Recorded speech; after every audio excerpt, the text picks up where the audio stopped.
The journey of life. Bintu and Akon were two little children who lost their parents in a car accident some time ago. Their uncle Ponle took them in to live with him and his family. He was so nice to them, but his wife Mira did not like Bintu and Akon. She would always maltreat and refer to them as orphan and treated them with so much hatred and bitterness, but treat her own children much better. The two children will always cry, remembering their dead parents. One fateful day, their uncle overheard his wife yelling and referring to Bintu and Akon as orphan. He got so angry, took his wife inside the bedroom, and warned her never to refer to his brother's children as orphan. He went back to Akon and Bintu. He apologized to them on behalf of his wife. They said, "It is okay, sir. We are used to it, sir." "Used to what?" he asked. Bintu busted out crying.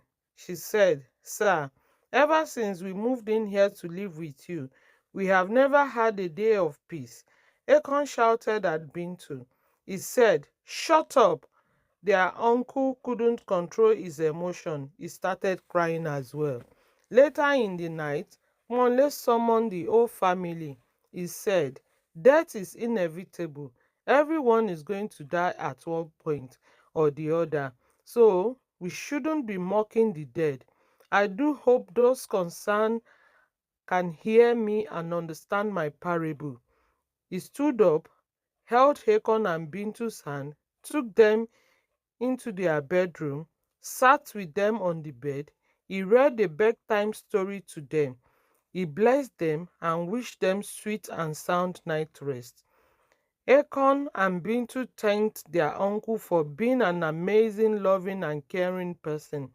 They thanked and appreciated him for his genuine love. They hugged each other and Ponle left for his room.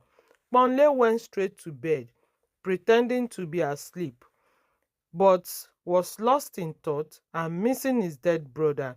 He soaked his pillow with tears. His wife came in and apologized to him and promised to be nice to Bintu and Akon. Time passed. Then small Bintu and Akon were now grown. Akon was now a lawyer. He owns the biggest law firm in the city, while Bintu works as an accountant in the government establishment. Bonle's children were also doing well, but not as much as Akon and Bintu. But despite that, Akon and Bintu were so humble, loving, and kind. They treat everyone with so much love and respect. Soon, Bonle's children, Akon and Bintu, all got married now. They all had their own families.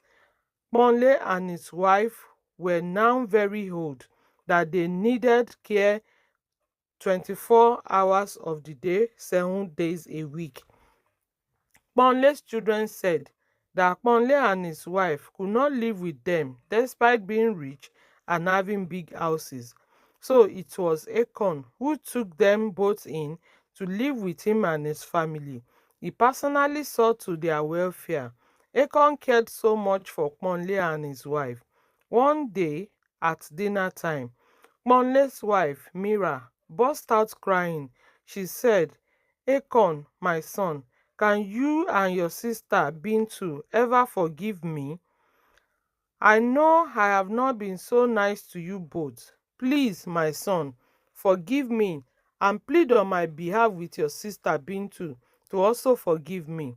Akon stood up from his chair, hugged her, and said, "Mommy, you have not offended or wronged us in any way. Oh. The truth they say is bitter. Mommy, we are orphans, no doubt about that." Anyways, Akon turned to Ponle. He said, "Daddy, bless the food so that we can all eat before the food gets cold." Ponle stood up, blessed the food, blessed Akon and his family, thanked Agon for being such an amazing person. They all ate, laughed, and went to bed happily. For more captivating tales, insightful lessons, and engaging narratives, kindly hit like, share, comment, and please turn on your notification bell Don't miss out. Subscribe to Folktales by Adurobola on YouTube. Your support empowers us to bring more stories to life. Thanks a million.